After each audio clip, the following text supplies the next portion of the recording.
Amém. Deus seja louvado. Bom dia, povo de Deus. Uma alegria estar com vocês, poder participar desse encontro. Espero que cada dia a presença e a paz do Senhor esteja sobre a sua vida. Também quero saudar os que estão acompanhando. Estou aqui pelo Zoom, mas sei que tem várias pessoas acompanhando aí no YouTube. Que Deus esteja também abençoando e atendendo seus pedidos. Estava lendo agora os pedidos de alguns aí no YouTube. Que Deus conceda cada dia as bênçãos necessárias para a sua vida.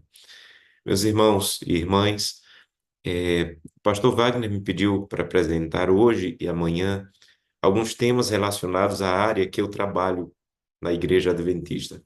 Eu estou trabalhando como pastor da Igreja Adventista há 22 anos. Desses 22 anos, 15 deles foram completamente dedicados a uma área que a igreja chama mordomia cristã. É uma área que envolve o preconceito para uns, bênção para outros, e eu queria hoje e amanhã apresentar um pouco dessa área que eu trabalho e a importância dela para a vida espiritual, a importância dela para o nosso desenvolvimento espiritual. Eu geralmente costumo dizer que mordomia cristã, na área de mordomia cristã, mais importante do que falar de mordomia cristã é como eu vou falar de mordomia cristã. Às vezes, algumas pessoas querem falar de mordomia cristã na igreja e terminam fazendo um desserviço, porque mordomia cristã é uma área muito especial da igreja que tem que ser apresentada também de maneira muito especial. Eu vou apresentar aqui para vocês uma apresentação que eu preparei, espero que apareça aí na tela para todos. Mordomia cristã, para mim, é uma área muito especial, precisa de um fundamento seguro, porque mordomia cristã é um ministério distintivo da Igreja Adventista do Sétimo Dia. Não é que é um ministério melhor que os outros ministérios, Escola Sabatina ou Desbravador, mas não é que ele é melhor, mas ele é distintivo por um motivo muito especial. A questão é que mordomia cristã não é só um departamento da igreja, é uma teologia bíblica. Se você vai, por exemplo, para o livro Nisto Cremos, que é o livro que apresenta as 28 crenças da Igreja Adventista, a crença número 21 do Nisto Cremos, ou a crença número 21 dos Adventistas do Sétimo Dia, se chama mordomia. Se você vai para o Manual da Igreja, no capítulo 12, o Manual da Igreja apresenta, nesse capítulo, as crenças bíblicas dos adventistas, e uma delas você vai ver mordomia cristã. O maior livro que a Igreja Adventista tem sobre teologia sistemática, né, sobre uma teologia ali mais ordenada, sobre mais organizada, as ideias teológicas, é o livro Tratado de Teologia, o capítulo 18, o título é Mordomia. Então, eu amo o ministério dos desbravadores, para mim é um ministério poderoso, mas eu não preciso provar na Bíblia, teologicamente, o departamento dos desbravadores. Eu não preciso provar na Bíblia que tem que ter unidade, que tem que ter capitão, que tem que ter conselheiro, que tem que ter capelão. Eu não preciso provar na Bíblia. Eu não preciso de uma teologia bíblica para provar desbravador, escola sabatina, ou ministério da mulher, mas eu preciso de uma teologia bíblica para provar a mordomia cristã. Porque, repito, mordomia cristã não é um ministério da igreja. Mordomia cristã é uma teologia bíblica.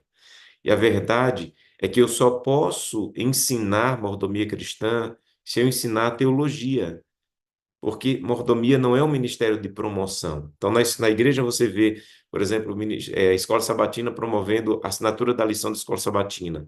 Então, a Escola Sabatina tem que promover a assinatura. Desbravador tem que promover o Campori. Mordomia não tem que promover nada.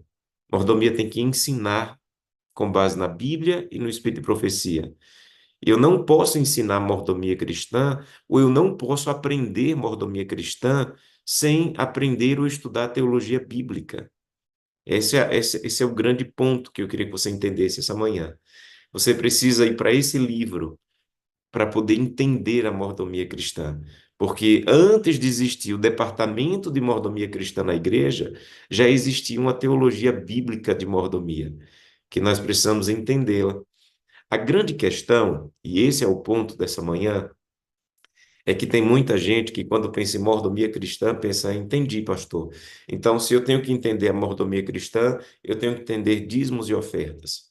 Se eu tenho que entender a mordomia cristã, eu tenho que entender o uso do corpo, como eu devo usar o corpo para a glória de Deus, como eu devo usar o tempo. E eu costumo dizer que mordomia cristã é como uma avenida. Imagina uma avenida aí bem grande, bem larga. Essa avenida é o tema central da mordomia cristã, que sem esse tema você não consegue entender nada mais. Então, mordomia cristã tem um tema central, tem uma avenida central. E essa avenida central tem várias ruas assim laterais, que são os temas importantes, mas não é o tema central. Essas avenidas laterais têm dízimo, tem oferta, tem cuidado do corpo, tem uso dos dons, tem a guarda do sábado, que são os temas laterais que a mordomia cristã tem que ensinar, mas não é o tema central. O problema é que muitas vezes, até nós, líderes de mordomia ou na igreja, nós estamos fazendo dos temas laterais o tema central. E o tema central da mordomia cristã não é sábado, não é dízimo, não é dons, não é oferta, não é cuidado com o corpo. O tema central da mordomia cristã está em João capítulo 13, verso 13. Se você puder abrir a Bíblia, João capítulo 13, verso 13. Esse é o tema central da mordomia cristã. João 13, verso 13. Cristo diz aí em um dos seus discursos, em um dos seus sermões, João capítulo 13, verso 13,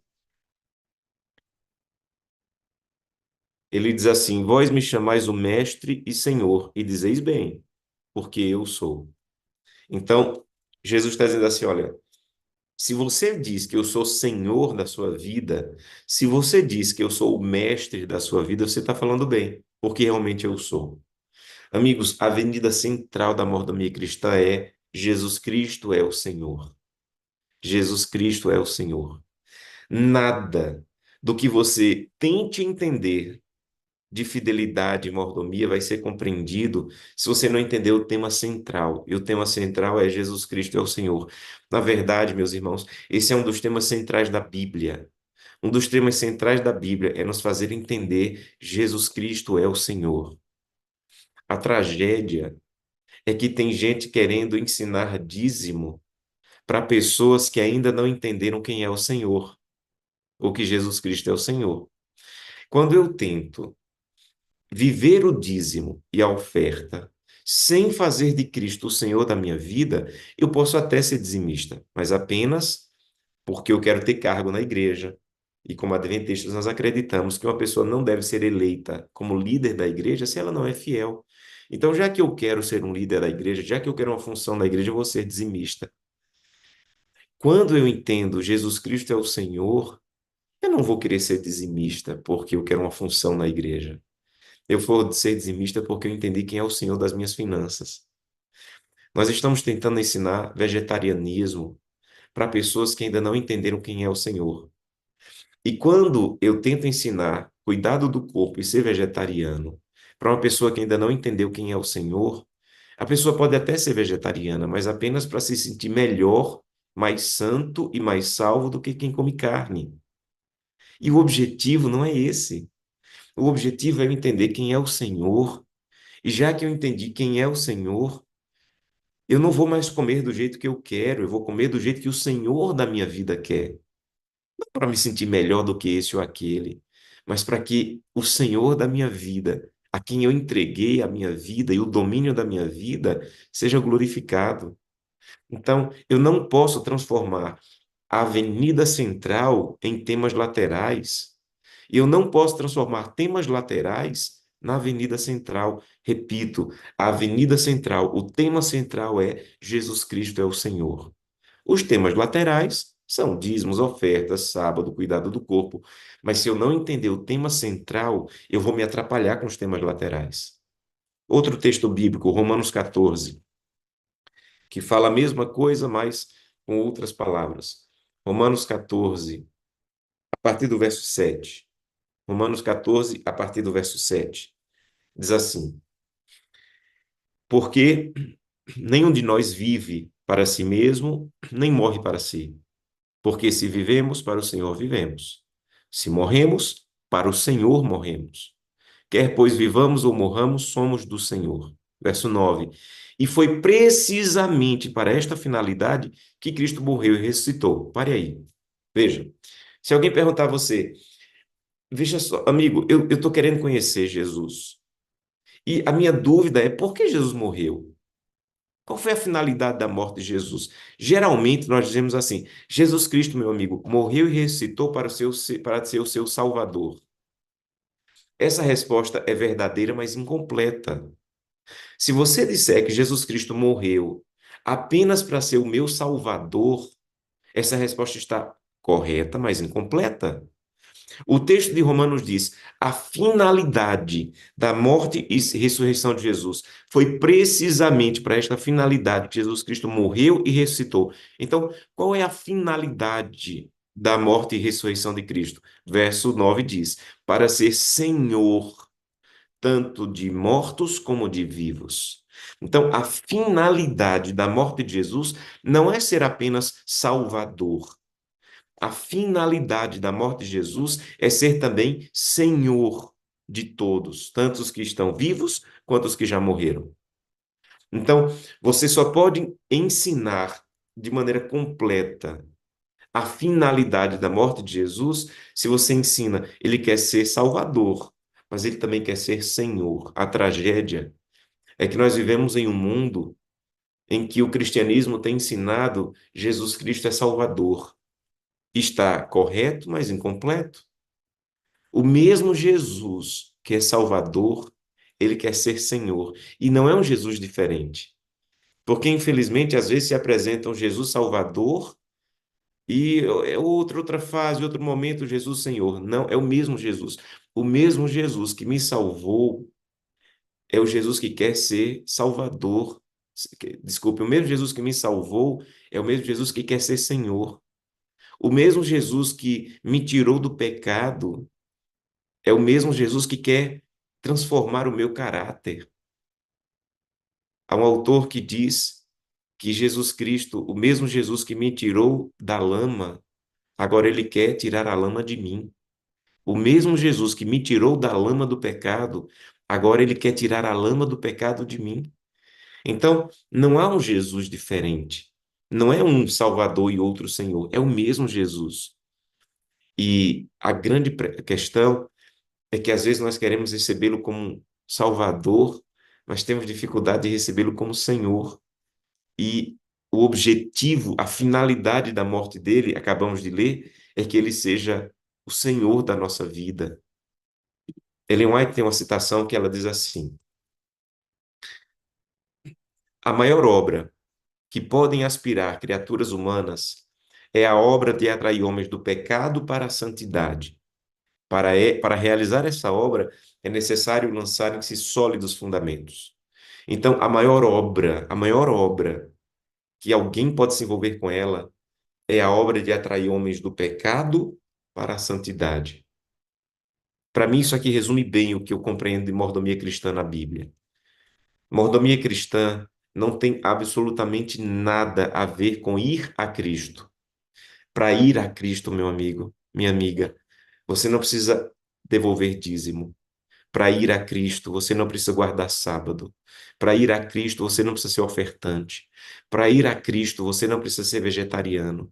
Para ir a Cristo, você não precisa usar os seus dons, dar estudos bíblicos. Para ir a Cristo, você não precisa entregar cestas básicas.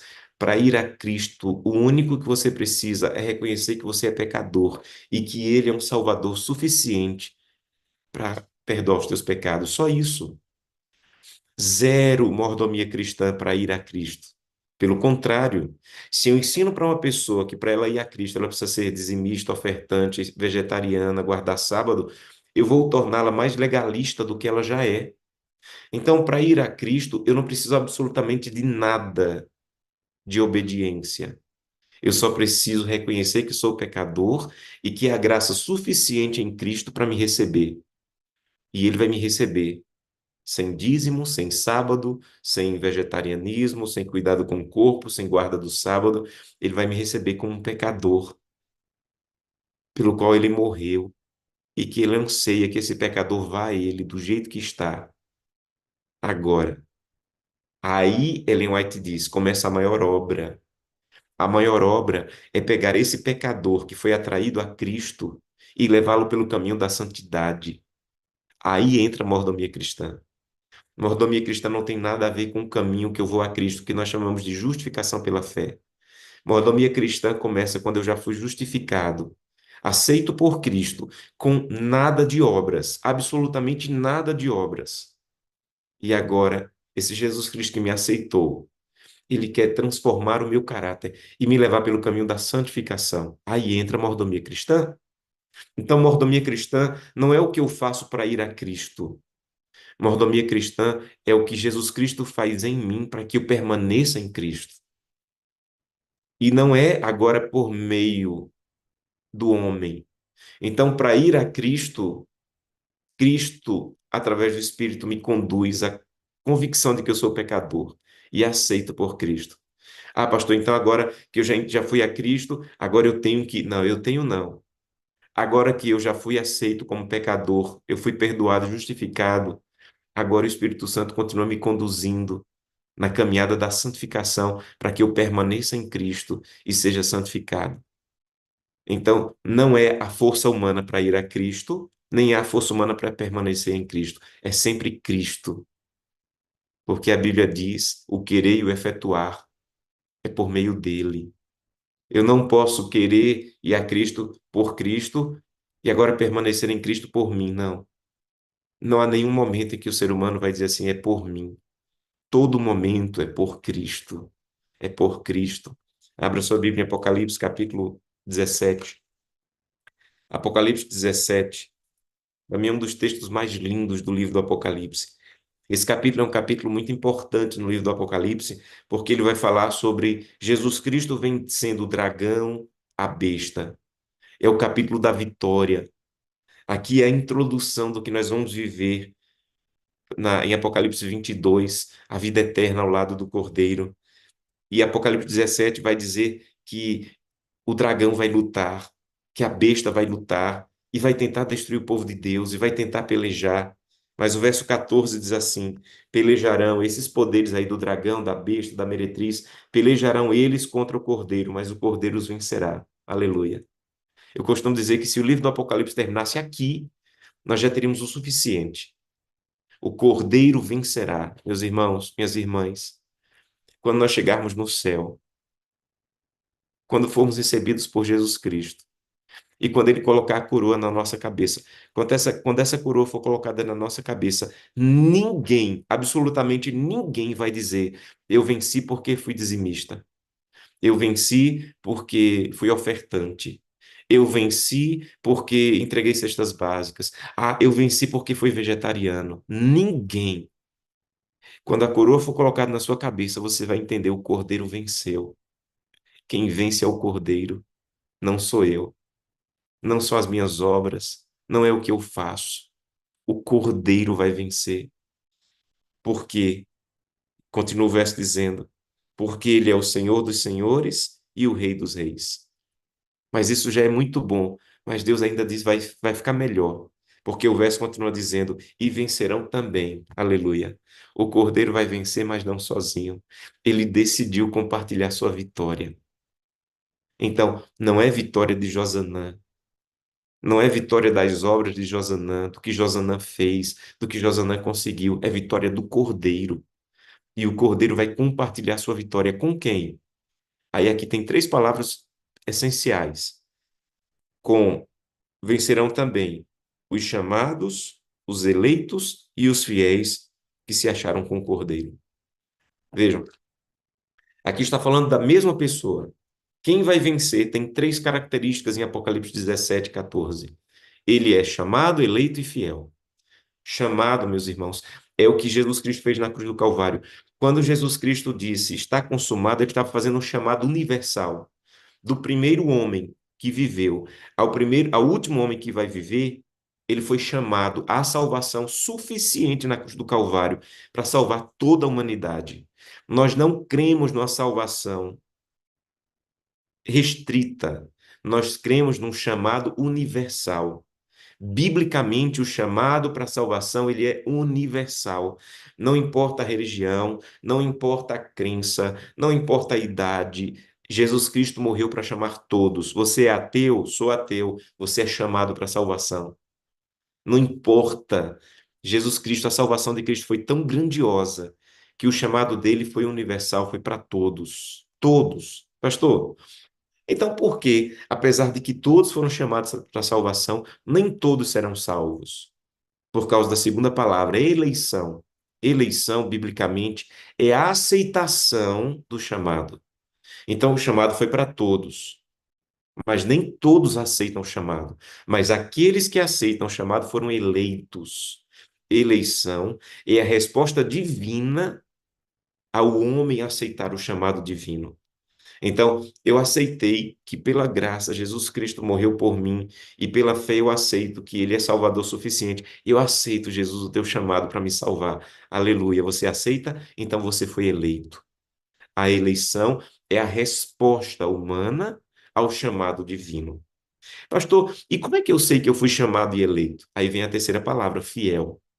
Fidelidade é a maneira como o chamado e o eleito vive. Então, a grande questão é que há alguma coisa errada com a minha o meu chamado e a minha eleição se eu vivo traindo minha esposa. Alguma coisa está errada. Porque um chamado e um eleito, ele vai viver como alguém fiel. Um chamado e um eleito que aprendeu a andar com Cristo, ele vai viver de maneira que glorifique a Deus na sua vida, no seu caráter. E essa é uma obra de uma vida inteira. Em nenhum momento eu vou dizer alcancei. Em nenhum momento eu vou dizer consegui. Em nenhum momento eu vou dizer venci. Meus irmãos, até a trombeta soar e Jesus Cristo voltar, nós vamos dizer: eu só venço se eu depender do Cordeiro, porque a vitória é dele, não minha. Não há nenhum momento que eu vou dizer consegui, cheguei, alcancei. Nenhum momento. Até quando a coroa for colocada na sua cabeça, você vai dizer: foi o Cordeiro que venceu e o Cordeiro me deu a sua vitória. E eu só estou aqui hoje porque aprendi a andar com o Cordeiro, a depender do Cordeiro. E a minha vitória, ela é derivada da vitória do Cordeiro na minha vida. Porque não é o que eu faço, é o que o Cordeiro fez através de mim. Então, o chamado é universal. Eleição é a aceitação do chamado. E fidelidade é como o chamado e o eleito que andam com o Cordeiro vivem. Ellen White continua dizendo assim: olha que outra citação maravilhosa. Ela diz assim: a maior obra que pode ser feita em nosso mundo é glorificar a Deus vivendo o caráter de Cristo. A maior obra que pode ser feita no universo é glorificar a Deus. Qual é a nossa tragédia? O que é que o pecado fez conosco? O pecado manchou o nosso caráter.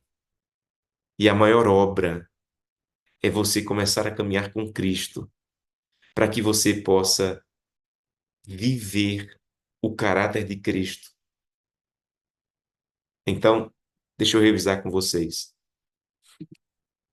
A rua central, para poder ser fiel em dízimo, oferta, uso dos dons, guarda do sábado, cuidado do corpo. A rua central não são esses temas. A rua central é Jesus Cristo é o Senhor. Jesus Cristo é o Senhor. A pergunta que você tem que responder é fácil ou é difícil permitir que Jesus Cristo seja o Senhor da sua vida? É fácil ou é difícil permitir, fazer com que Jesus Cristo seja o Senhor do que você come, com que Jesus Cristo seja o Senhor da maneira como você trata as pessoas, permitir que Jesus Cristo seja o Senhor da maneira como você se veste, permitir que Jesus Cristo seja o Senhor da maneira como você usa o seu tempo. É fácil ou é difícil? Eu não posso ouvir vocês, mas eu imagino que você está dizendo: ah, pastor, é difícil. Veja, nem é de fácil, nem é difícil. É impossível. Vou repetir. Permitir fazer com que Cristo seja o Senhor da minha vida nem é fácil, nem é difícil. É impossível para mim e para você. Pastor, por que você está dizendo isso? Por causa do texto de 1 Coríntios 12. Vai para 1 Coríntios 12. 1 Coríntios 12. A rua central da fidelidade é Jesus Cristo é o Senhor. E é impossível você fazer com que Jesus Cristo seja o Senhor da sua vida. Como eu sei disso? 1 Coríntios 12, verso 3. Por isso vos faço compreender que ninguém, olha, eu vi que aqui pelo Zoom e lá no YouTube tem mais ou menos 3.000 pessoas. Dessas 3.000 pessoas, se eu dissesse ninguém, eu estou falando de quantos das 3.000? Ah, pastor, ninguém é ninguém, nenhuma das 3.000.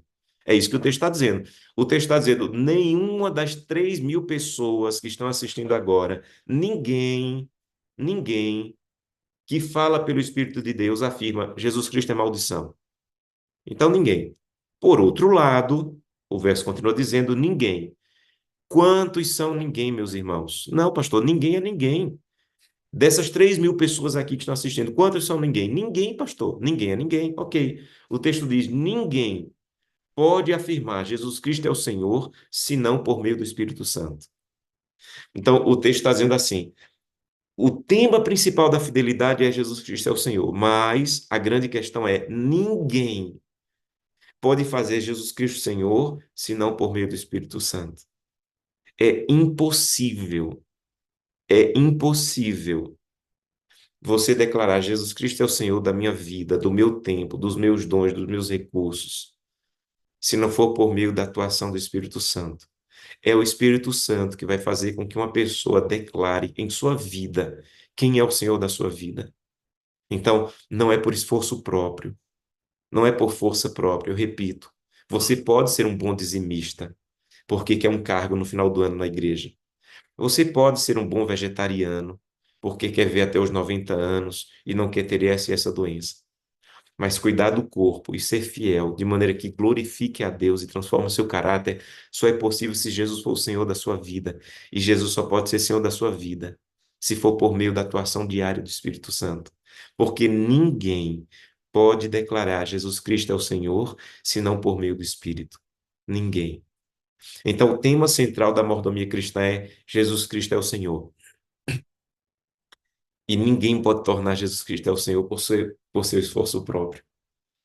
É a atuação diária do Espírito. Eu fiz uma semana de colheita há um tempo atrás, em uma cidade, e na primeira noite, no apelo, veio uma senhora à frente, estava com colares, com brincos, ela estava emocionada, atendeu o apelo para batismo. Eu fui claro: olha, quem desejar ser batizado essa semana, vem à frente. Ela foi à frente. Junto com ela veio uma senhora, que eu entendi que era uma amiga, abraçando, ela estava chorando mais do que a amiga, e, e no final fui conversar com elas e entendi que aquela amiga havia trazido essa outra amiga para a igreja. E ela me disse: pastor, eu já estudo a Bíblia com minha amiga há quase 30 anos, já estudamos sobre Daniel, sobre Apocalipse, sobre vários temas bíblicos, e ela nunca aceitou o batismo, e hoje, pastor, ela aceitou, louvado seja Deus. E eu disse assim: aleluia, amanhã eu vou lá para estudar a Bíblia, dar o último estudo bíblico e preencher a ficha de batismo. E a amiga me procurou no final, a da igreja, e perguntou: pastor, o que que o senhor vai falar amanhã? Eu disse: eu vou falar sobre como permanecer em Cristo e vou falar sobre joias. E ela disse: ô pastor, tenha cuidado, faz tanto tempo que eu estou estudando a Bíblia com ela, ela é apegada a esse tema de joias. Veja, pastor, acho que a gente pode ensinar isso depois, a gente batiza e depois a gente trata sobre esse assunto. E disse: olha, mas eu não acho correto a gente falar sobre esse assunto depois. Ela batizar, chegar na igreja no domingo com joias e ninguém deixar ela nem cantar, nem participar de nada, e depois ela ser tratada como uma leprosa, uma pessoa estranha. É correto, eu vou falar com um jeitinho lá, me dá oportunidade. E eu fui, e no outro dia eu fui falar sobre Cristo. Cristo. Cristo é o Senhor. E a amiga já havia ensinado isso para ela. Ela aprendeu a buscar a Deus todo dia. Ela aprendeu a se relacionar e buscar o Espírito Santo. E aí eu apresentei, ouvi a vida que ela já tinha em Cristo, porque a amiga ensinou a caminhar com Cristo, a andar com Cristo. Quando eu vi que ela já tinha essa base sólida de Cristo é o Senhor e de buscar o Espírito Santo, eu apresentei o tema bíblico de modéstia cristã. E dentro do tema de modéstia cristã, eu falei sobre joias. E quando ela ouviu, ela teve essa atitude. Ela começou a tirar tudo e disse assim: pastor, só isso aqui? Acabou. Não uso mais. Diante do que Cristo fez por mim, pastor, isso aqui não é nada. Acabou. E colocou na mesa assim: pastor, acabou, nunca mais uso. A amiga ficou emocionada e disse assim: Ah, pastor, eu estou vendo que o problema não era com ela, não, o problema era comigo. Ela já estava pronta para compreender. Quando uma pessoa compreende Jesus Cristo é o Senhor, os temas laterais de comportamento serão compreendidos e vividos pelo motivo correto. Uma pessoa pode tirar as joias para ser batizada, mas o objetivo de Deus não é tirar as joias para ser batizado. O objetivo de Deus é compreender o que é o meu corpo, como eu devo usá-lo e viver para glorificar a Deus, não porque a igreja pediu. E quando Jesus Cristo é o Senhor da minha vida e o Espírito Santo atua em mim todos os dias, eu não vou ter dificuldade de ver os momentos, os temas de comportamento, porque o Senhor da minha vida é Ele que dirige o meu comportamento. Então a tragédia, repito, é tentar ensinar dízimos, ofertas, cuidado do corpo, vegetarianismo, para pessoas que Jesus Cristo ainda não é o Senhor da vida dela. E Jesus Cristo só pode ser Senhor da vida daqueles que o Espírito Santo atuar diariamente, porque ninguém pode declarar Jesus Cristo é o Senhor, senão por meio do Espírito Santo. O problema, e talvez alguns já me ouviram falar disso, é que nós ligamos muito a obra do Espírito Santo ao ministério pessoal. Então, quem é o Espírito Santo para a cabeça de muitos? É o Deus que eu preciso ser usado por ele para dar estudo bíblico. Então, quando é que eu preciso do Espírito Santo? Quando eu for dar estudo bíblico, quando eu for fazer evangelismo, quando eu for cantar e quando eu for pregar. Por quê? Porque nós só vemos o Espírito Santo na perspectiva do livro de Atos. Quem é o Espírito Santo no livro de Atos? É o Deus que vai usar a igreja para curar, para pregar, para ressuscitar e para batizar. Então, no livro de Atos, o Espírito Santo é o Deus que vai atuar em mim para os de fora. A questão é que o livro que mais fala do Espírito Santo não é Atos, é Romanos. Eu preciso conhecer o Espírito Santo na perspectiva do livro de Romanos. Meus irmãos, só no capítulo 8 de Romanos, que é o livro que mais fala do Espírito Santo, não é Atos, é Romanos, só no capítulo 8, o Espírito Santo é apresentado 32 vezes. E quem é o Deus Espírito Santo no livro de Romanos? É o Deus que vai me fazer inclinar para as coisas do Espírito. Romanos 8:5. Quem é o Espírito Santo no livro de Romanos? É o Deus que vai trazer paz e vida ao meu coração. Quem é o Deus, Espírito Santo no livro de Romanos? Verso 11, é aquele que vai, assim como Jesus Cristo foi ressuscitado entre os mortos, se o Espírito Santo habitar em vós, ele vai vivificar sua vida. Então não é o Espírito Santo para eu pregar para os de fora, o Espírito Santo para eu curar os de fora, o Espírito Santo para eu batizar os de fora, é o Espírito Santo para transformar a minha vida e o meu caráter e fazer com que Jesus Cristo seja o Senhor da minha vida. Então, não olhe para o Espírito Santo na perspectiva do livro de Atos. Comece olhando o Espírito Santo na perspectiva do livro de Romanos. E não diga, Santo Deus, me dá o Espírito. Essa é a segunda fase. A primeira fase é ser, Santo Deus, me dou ao Espírito, para que ele possa habitar em mim, transformar o meu caráter, para que Jesus Cristo seja o Senhor da minha vida. E que tudo que eu venha fazer não seja por esforço próprio, não seja por tentar perfeccionismo, não seja por tentar ser mais santo, mas seja porque o Espírito habita em mim, está transformando o meu caráter, à semelhança do caráter de Cristo. Então eu não quero ser mais santo na perspectiva humana de ser melhor, de não ter pecados. Eu quero ser mais santo na perspectiva de que eu quero ser parecido com Cristo, que eu quero que o Espírito Santo habite em mim, para que quando a coroa for colocada na minha cabeça, eu entenda, não fui eu quem venci, foi o Cordeiro que venceu, mas o Cordeiro caminhou comigo através do Espírito, e o Cordeiro habitou em mim.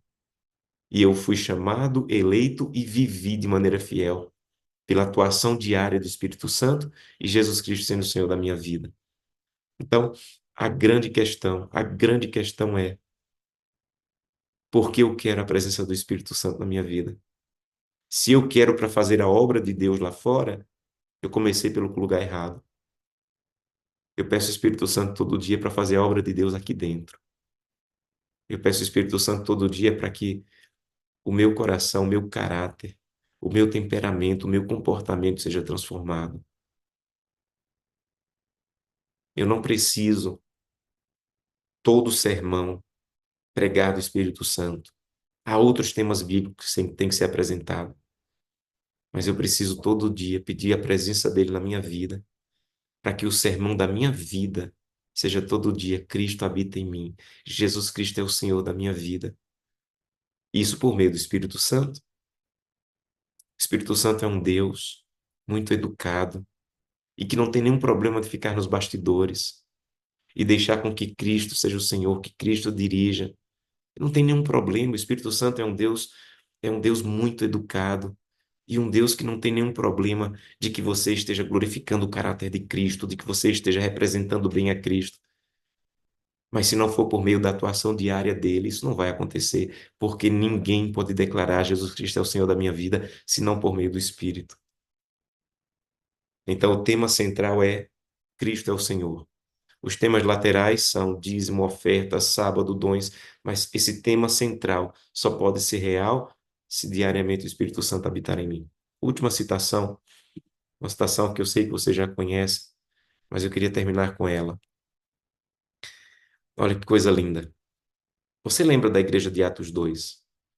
A igreja de Atos 2 é o sonho de toda igreja, uma igreja cheia da presença do Espírito, que repartia o pão, que estava unida, que trazia pessoas todos os dias. Mas tem uma coisa sobre fidelidade em Atos 2 que às vezes a gente não percebe. Veja, a fidelidade da igreja de Atos 2 não era medida por dízimo e oferta. A Bíblia diz que eles entregavam tudo. Quando alguém tinha necessidade, eles entregavam tudo. Pastor, como é que eu consigo ter uma igreja liberal, fiel, ao extremo como a igreja de Atos 2? Se eu ainda não sou nem fiel nos dízimos e ofertas, como é que eu vou ser tão liberal como a igreja de Atos 2 de entregar tudo? Como é que eu chego nesse patamar de fidelidade? Olha o que Ellen White fala, falando sobre a fidelidade de Atos 2, da igreja de Atos 2. Olha o que ela diz. Esta liberalidade da parte dos crentes foi o resultado do derramamento do Espírito. Então ela está ligando fidelidade ao Espírito Santo. Ela está dizendo esse tipo de liberalidade. Veja, devolver o dízimo você até consegue sozinho, como eu falei. Mas ter uma liberalidade, como nos aguarda no tempo do fim, meus irmãos, só é possível como resultado do derramamento do Espírito. Nós, adventistas, falamos muito de uma profecia de que vai chegar um momento em que nós não vamos poder nem comprar nem vender, quando a Babilônia tomar tudo.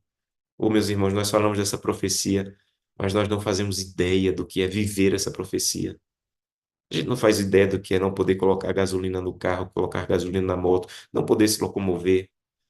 A gente não faz ideia do que é até ter recurso, mas não poder mais comprar e ter que confiar tanto em Deus ao ponto de crer no que o livro de Salmos diz: o seu pão e a sua água lhe serão certas, porque aos anjos será dado ordem ao teu respeito para que te mantenham, para que te aguardem, para que te guardem. E nós só vamos poder confiar em Deus nesse momento, se pudermos confiar em Deus agora e colocarmos os nossos recursos nas mãos dele e dizer: Santo Deus, é tudo teu. Porque num dia que eu não tiver mais nada, eu vou confiar completamente no Senhor, mas já estou confiando agora. Essa liberalidade de Atos 2, meus irmãos, de entregar tudo, é a liberalidade que nos aguarda no tempo do fim. Vamos ser chamados de novo a entregar tudo. E eu só posso entregar tudo, não é se eu for muito altruísta, é se o Espírito Santo habitar em mim. Porque esse tipo de liberalidade só é possível por causa do derramamento do Espírito Santo na vida da igreja de Atos 2.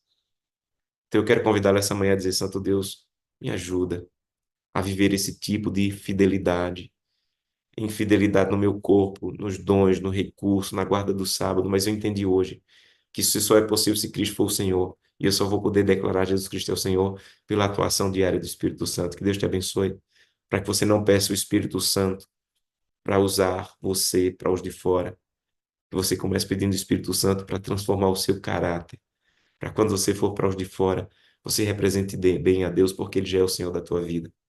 Permita fazer uma oração com você nesse momento. Querido Pai, ajuda-nos a compreender a necessidade de permitir que Jesus Cristo seja o Senhor de tudo, do que acessamos, do que ouvimos, do que comemos. Mas nós aprendemos hoje que nós não conseguimos fazer por esforço próprio que Jesus Cristo seja o Senhor da nossa vida. É o Espírito Santo que faz isso. Diariamente, tira um pouquinho de mim e coloca um pouquinho mais de Cristo. Arranca um pouquinho do eu e coloca um pouquinho mais do caráter de Cristo em mim. E isso vai ser durante toda a vida. E quando a coroa for colocada na minha cabeça, eu vou reconhecer, foi ele que venceu. E a minha vitória para a vida eterna é derivada da minha dependência diária de Cristo sendo o Senhor da minha vida. Santo Espírito, nós te agradecemos por tua atuação discreta, mas poderosa, de aqueles que te buscam e dependem de ti, permitirem que, através da tua atuação em minha vida, em nossa vida, o caráter de Cristo seja real em nós. E que as pessoas vejam, não mais eu, mas Cristo em mim. Continua atuando em nossa vida, nos lembra cada dia de te buscar e depender de ti, para que logo, logo, quando Jesus Cristo voltar, sejamos a semelhança do Filho de Deus. É o que te pedimos em nome de Jesus. Amém. Que Deus te abençoe.